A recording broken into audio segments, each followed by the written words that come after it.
First up, congratulations, obviously, on all of the success of Ted Lasso. Got to talk to you after the Emmys. What a night for you. We spoke a little bit about this, but I'd love if you could give me a little more context. When was that moment that you knew you struck gold with the show? When you're like, okay, we're on to something? Oh gosh, I would say probably an hour or so after we left the Emmys, Mhm. late in the game, Yeah. when at hanging out with a bunch of the cast and crew and writers and producers, and they're seeing everybody holding trophies. It was a little bit like, oh wow, okay, this seems official. They actually let us leave the premises with these things. So yeah, that was a clear indication. But probably sometime before then was just having Yeah. folks driving by the house and honking the horn, going, "Hey, love the show." That was also Right. an equally strong measure Yeah, that's that we awesome. hit Awesome. something. Is it true that this sort of spun out from a 2013 NBC promo? Is that right? Yeah, we did. Myself, Brendan Hunt, and Joe Kelly, who are co-creators and producers on the show, and Brendan plays Coach Beard. Yeah, we did two commercials, one in 2013 and one in 2014, Mhm. and then we just sort of sat dormant, let the idea marinate and ruminate, and eventually we teamed up with Bill Lawrence, and yeah, and here we are.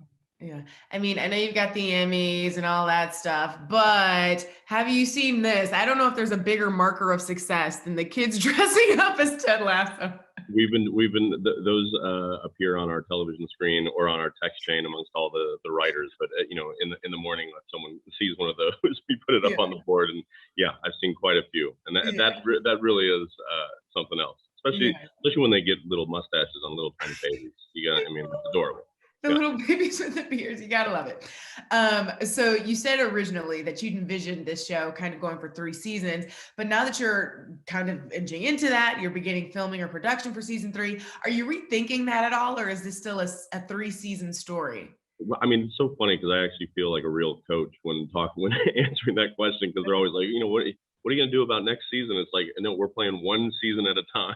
We're doing Taking one it one game episode. at a time. Yeah. I can't spend too much time thinking about 4 when we're trying to still figure out 3 for ourselves. So Yeah. that's the honest answer there. I think if there's more stories and more areas to explore at a high level, at a level that we're excited about and proud of, then Yeah. by all means there could be more. But for right now, yeah, we're just we're only in the first month of writing season 3, so that's where all Yeah. the focus is.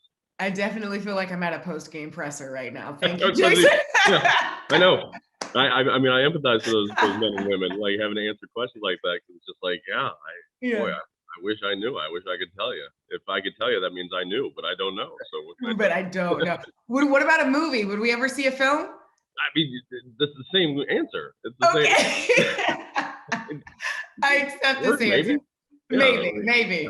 like a We'll take cartoon, a it. cereal, yeah, any of that stuff. Sure. Oh, Anything's possible. yeah. I want to talk to you a little bit about soccer and coaching, carrying into your real life too. You got this awesome partnership with the Real Madrid, which is amazing, and Abbott Nutrition. So talk to me a little bit about what you're doing with them. I'm just using my platform as like this, this guy that brings together, that is bringing football to and soccer to a bunch of people that probably didn't even know much about the sport, much like myself. And that's, we got Real Madrid, which is the biggest soccer club in the world for many, many years now, teaming up with Abbott, who making, incredible, moves and have incredible technology, helping kids, health in all factors. But the one specifically that we're working with and working on together is about malnutrition for children all over the world, and just helping provide education and understanding so that they can identify it and then ultimately prevent it. Yeah, Do it the best we can to eliminate it. absolutely. But yeah, it's just a little 3-part harmony. And what's nice is Abbott, the number one factor that they're using, the technology, is this thing called the MUAC C tape, and it was created at a place called Children's Mercy Hospital, which is located in my hometown, Kansas City. And I've been working with them for a little over a decade now, raising money with a charity event I do every year with some other fellows from Kansas City, Paul Rudd, Rob Riggle, Dave Keckner, Eric Stonestreet. And we've raised a bunch of money for them, and they're always ahead of the curve, technologically, and just coming up with just ways to help kids, like from babies that are hours old to teenagers and adolescents. And so the fact that this innovation was made in Kansas City and developed there was just another reason to say yes to teaming up. That's awesome. That's awesome. So great to hear about that partnership and such an important cause to be supporting.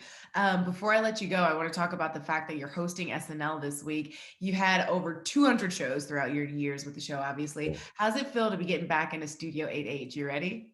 I am ready. I'm excited. I mean, I got to drop back in every now and then after I left to play Mitt Romney and Joe Biden a few times, and just going to see certain bands do sound check and whatnot. Because once you're part of that family, you're never really out. It's like the mob that way.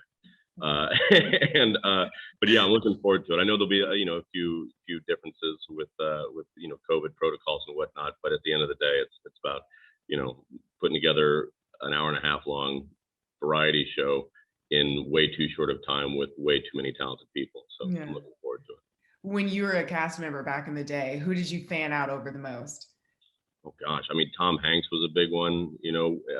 Will Ferrell, but yeah, I remember at some point doing a monologue where I was dressed as Jesus, and having Tom Hanks doing the monologue and me making fun of him and then him calling me out by name was pretty surreal. Like in many, many ways. Yeah. So was this harder to book after roasting Lauren at the Emmys, or was it still a shoe-in? Luckily, it was already a done deal. He Okay. couldn't pull back from there. But yeah, that was all in good fun, and I was truly surprised when he when he wasn't sitting there. So it wasn't like I had that set up and ready to go. But Yeah.